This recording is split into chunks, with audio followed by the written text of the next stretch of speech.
ดาวทรายดงวันเอาตีสมุนกลิ่นแหลกกับเปล่าเผานะเปล่าเผานั่นก็ดีสมุนได้ก็ดีพังสมุนได้F21อันตรานะเหยาเตียนโลนมาปวดหนามเนี่ยชั้นน้ำแอก็สมุนได้ก็ดีเบียหน้าจอได้ก็ตอนเบียเส้นสีเขียวก็ได้ตอนเบียเส้นเบียใส่สีเงียบกันเลยได้ตอนหมอนอยหนูจะหมอนอยแหละต่อที่ลายตอนสมุนได้แต่ปลายออดรับพระจามเงยมันนะปุยปลายเดซูนเด้ đó số này cái tipo coi gặp không thể nam e là có hát tao chum mùa xem một đợt này nhau sai đó hát tao hết chuyện gì quậy một năm bội mà nè xem một này up tới lo bè one you anh chết to đi để học tao Hawaii cao nhau coi bộ bài bộ hát tao to mà để cái liền tao bè sen xì kiều để to lên món rồi to đi xem một này lạiข้อมูลตอนที่ทำมือก็ที่โนก็เต่าจ้าม้วนที่เจ้าแพ้ตาแต่ก็ที่นูก็คอมมานีซัมซุ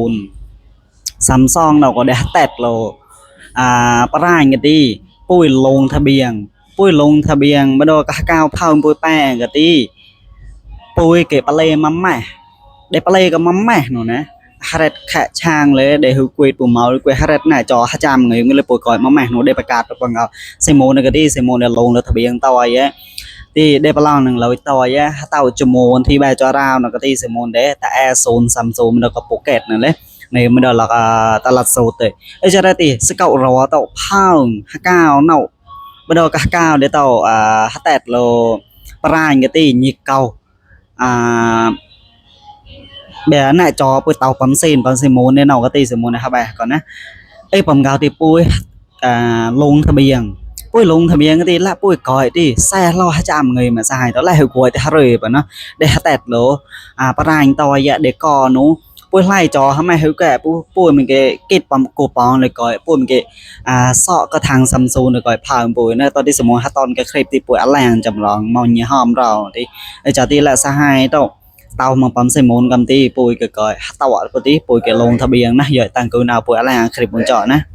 ด่วนครับมือถือซัมซุงใครจอเป็นเส้นแบบนี้เอาไปเคลมได้แล้ว11รุ่นนี้เท่านั้นวันที่13สิงหาคม2568ครับทางซัมซุงประเทศไทยพร้อมสภาองค์กรของผู้บริโภคประกาศว่าใครเจออาการมือถือซัมซุงจอเสียเป็นเส้นแนวตั้งสามารถไปเลือกรับสิทธิ์ได้1ใน3อย่างนี้อย่างแรกคือไปซ่อมจอได้ฟรีไม่คิดค่าช่างและค่าอะไหล่พร้อมรับประกันงานซ่อม6เดือนอย่างที่2คือเอามือถือไปแลกคูปองใช้เป็นส่วนลดเพื่อซื้อมือถือเครื่องใหม่ได้บนเว็บไซต์ของซัมซุงอย่างที่3เอามือถือไปขายคืนครับทางซัมซุงจะรับซื้อในราคา 20% ของราคาเปิดตัวเพราะฉะนั้นใครจะเอาไปขายแต่ละรุ่นก็จะได้ราคาตามนี้แคปหน้าจอไว้ก็ได้แต่ว่ามือถือที่มีสิทธิ์เคลมจำกัดแค่11รุ่นนี้เท่านั้นครับมีโน้ต20โน้ต20 5G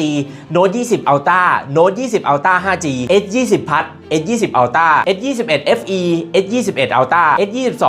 S22 Plus แล้วก็ S22 Ultra ครับโดยตัวมือถือต้องเป็นเครื่องศูนย์ไทยของแท้เปิดใช้งานมา1ปีขึ้นไปแล้วก็ตัวเครื่องต้องไม่มีความเสียหายบิดงอจอแตกหรือว่าโดนของเหลวหลักฐานในการลงทะเบียนคือให้เปิดหน้าเกี่ยวกับของโทรศัพท์พร้อมบัตรประชาชนถ่ายคู่กันไว้ใครจะเอาเงินคืนก็ส่งสำเนาหน้าบัญชีธนาคารเซ็นรับรองเอาไว้ด้วยจะเปิดให้ลงทะเบียนรับสิทธิ์21สิงหาถึง21กันยายนนี้เท่านั้นผ่านทางเว็บของ Samsung เดี๋ยวเราวางลิงก์ไว้ให้ในเม้นต์ช่วยกันดันหน่อยนะครับและทันทุกเรื่องมือถือกดติดตาม